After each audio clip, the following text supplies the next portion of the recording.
2025 թվականի առաջին կիսամյակի արտահանման պատկերը ցույց է տալիս, որ Հայաստանի տնտեսության աճը մեծապես իրական արտադրության վրա հիմնված չէ։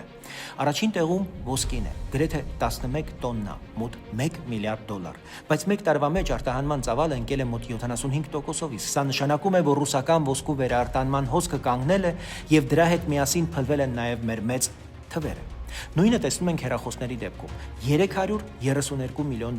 Սա էլ իհարկե մեր արտադրանքը չէ, մենք պարզապես ներմուծել ենք եւ նորից արտահանել։ Ընդհանուր արտահանումը հունվարից հոկտեմբեր ամիսներին կրճատվել է 44.7%-ով, ինչը պարզ է դարձնում, որ մեր տնտեսությունը չափազանց կախված է մնում անցողիկ, ոչ մնայուն հոսքերից եւ ներսում ստեղծվող իրական արժեքը չափազանց քիչ է մեր տնտեսության, մեր արտահանման հաշվեկշռում։ Այո, կան ապրանքներ, որոնք մեր երկրում են արտադրվում։ Սիգարետ $300 միլիոն,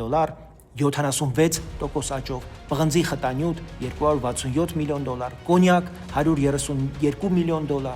բայց հենց սա է խնդիրը, որ մենք դեռ հումք ենք վաճառում կամ պարզ ցածր տեխնոլոգիական ապրանք, իսկ բարձր արժեք ստեղծող արտադրանքը չափազանց քիչ է։ Մեր բոլոր հարևաններն այս իմաստով առավելություն ունեն մեր նկատմամբ։ Մենք չենք կարող ապագա կառուցել վերարտահանմամբ եւ հումքով։ Սա փակուղի է։ Մեր միակ իրական առավելությունը մարդն է, կրթությունը, ինժեներական միտքը, տեխնոլոգիա ստեղծելու ունակությունը, բայց դա չի կարող տեղի ունենալ Եվրասիական տնտեսական միությունում, որտեղ քեզանից որակ չեն պահանջում, մրցունակություն չեն պահանջում եւ քեզ չեն մղում ավելացված արժեք ստեղծելու։ Եթե մենք չենք բերում արևմտյան տեխնոլոգիա, ներդրումներ, ստանդարտ, շուկա, մեր տնտեսությունը շարունակելու է խեղդվել եւ կախված մնալ պատահական